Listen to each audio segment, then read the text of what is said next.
Tu crois que tu es libre, que tu fais tes choix en pleine conscience. Mais si je te disais que tout cela n'est qu'une illusion?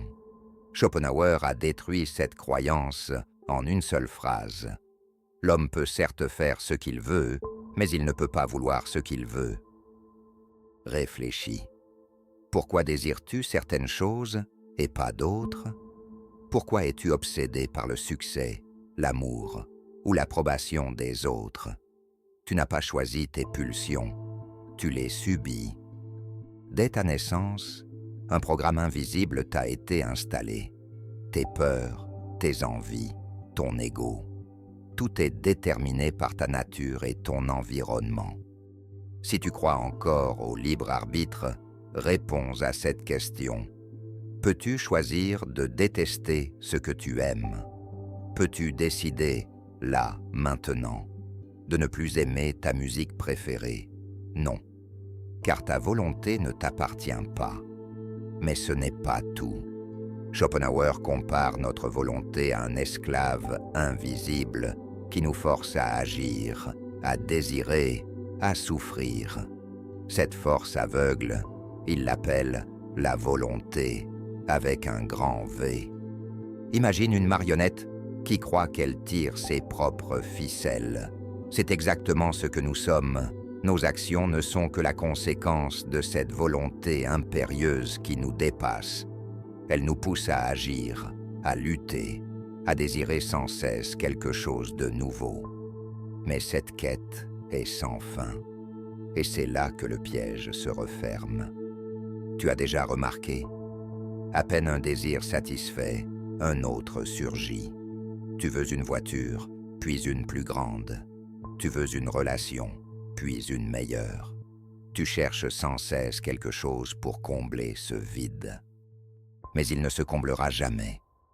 C'est là que Schopenhauer nous révèle une vérité glaçante.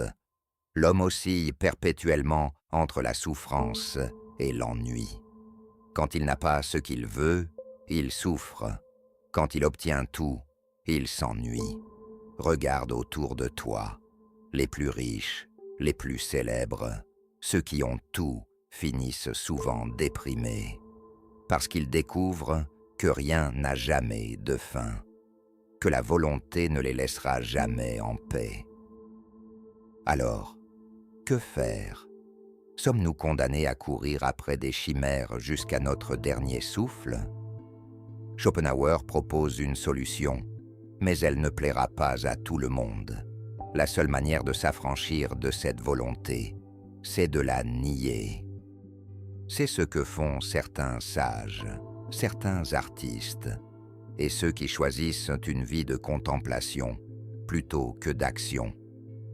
Quand tu regardes une œuvre d'art et que tu es submergé par sa beauté, il se passe quelque chose d'exceptionnel.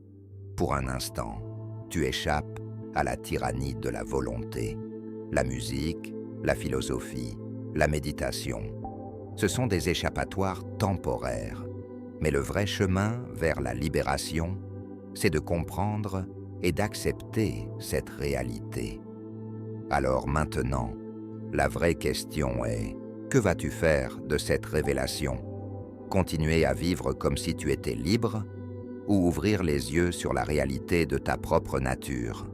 La seule liberté, c'est de comprendre que nous n'en avons pas.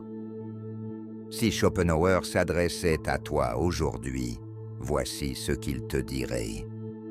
Mon jeune ami, regarde attentivement autour de toi, ce monde dans lequel tu vis, avec ses distractions incessantes, ses illusions de progrès et ses quêtes sans fin de plaisirs éphémères, est un monde où la souffrance est omniprésente, même si elle est souvent masquée par l'artifice du confort et de la consommation. Tu te laisses emporter par la course au bonheur, à la réussite, à l'acquisition, sans te rendre compte que chaque désir, une fois satisfait, se transforme en un nouveau désir, toujours plus insatiable. Car la véritable liberté ne réside pas dans la satisfaction des désirs, mais dans leur renoncement. Si tu veux éviter de sombrer dans cette fuite éternelle, Il te faudra apprendre à te détacher, à comprendre que le véritable salut ne se trouve pas dans l'extérieur, mais dans l'intérieur. Cherche la paix, non dans le monde, mais en toi-même, par l'art, la contemplation et l'acceptation de la réalité telle qu'elle est. Tu te perds dans cette quête sans fin, espérant trouver une paix qui ne viendra jamais. Car tant que tu es sous l'emprise de la volonté, tu seras toujours en proie à la souffrance.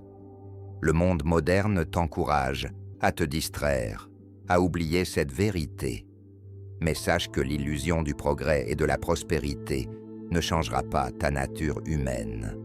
Regarde les hommes qui t'entourent, malgré leurs possessions et leurs succès. Combien sont véritablement heureux? Combien ont trouvé la tranquillité d'esprit? Peu. Le monde te trompe, jeune ami. Mais toi, tu peux choisir de ne pas te laisser aveugler par ces illusions. Si tu veux vraiment vivre, il te faudra embrasser la vérité du monde avec toutes ses souffrances et y trouver ta propre voie de tranquillité. Si tu crois avoir choisi de regarder jusqu'ici, alors suis cette même illusion et abonne-toi. Ou ne le fais pas. Après tout, ce n'est peut-être pas vraiment toi qui décides.